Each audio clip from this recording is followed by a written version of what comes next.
তো আপনি ভিয়েতনামে কেন যান? পাথরের উপর পানি দেখতে। আপনি সোমেশ্বরীতে যান, বালুর উপরে পানি দেখবেন। আমরা এখানে পাথরের উপর পানি দেখবো না, আমরা ভিয়েতনামে যাব পাথরের উপর পানি দেখতে।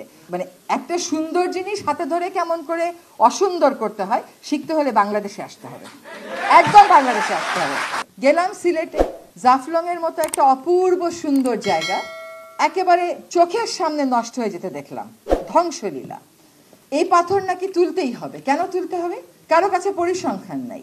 অথচ দেশের পাথরে আমরা তুলি সবকিছু ধ্বংস করে দিয়ে, দেশের পাথর চাহিদার মাত্র 6 ভাগ মিটে হলো এই পাথরগুলো তুলে। বাকি 94 ভাগে আমি আমদানি করি।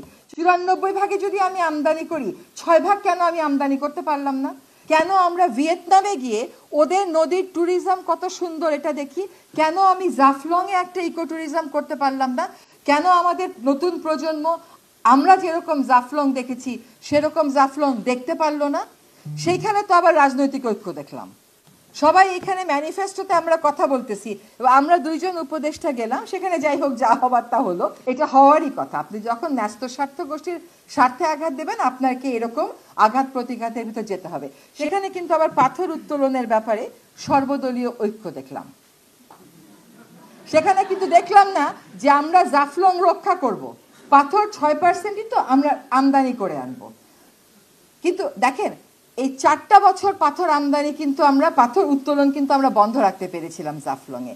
আর এখন আমি উপদেষ্টা, এখন এই পাথর উত্তোলন বন্ধ রাখতে পারলাম না। এই হচ্ছে আমাদের বাস্তবতা।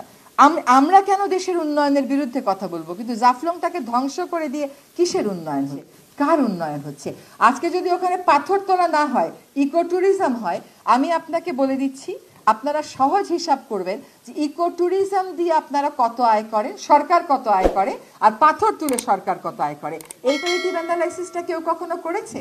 একজন ডিসি লিখেছিলেন সরকারকে যে পাথর উত্তোলন না করে যদি আমি ইকো ট্যুরিজম করি আমি অনেক বেশি আয় করতে পারবো। আর তখন এই যে পাথর তুলে মানুষগুলো সারাদিন পানির মধ্যে দাঁড়িয়ে দাঁড়িয়ে পাথর তোলে, এটাকে আপনারা এমপ্লয়মেন্ট বলেন? এটা তো এক্সপ্লয়টেশন, এটা তো ক্লিয়ার কেস অফ এক্সপ্লয়টেশন। এটা এমপ্লয়মেন্ট হলো কেমন করে?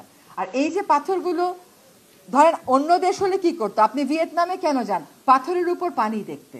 আপনি সোমেশ্বরীতে যান, বালুর উপরে পানি দেখবেন। আমরা এখানে পাথরের উপর পানি দেখবো না, আমরা ভিয়েতনামে যাব পাথরের উপর পানি দেখতে। মানে একটা সুন্দর জিনিস হাতে ধরে কেমন করে অসুন্দর করতে হয় শিখতে হলে বাংলাদেশে আসতে হবে, একদম বাংলাদেশে আসতে হবে।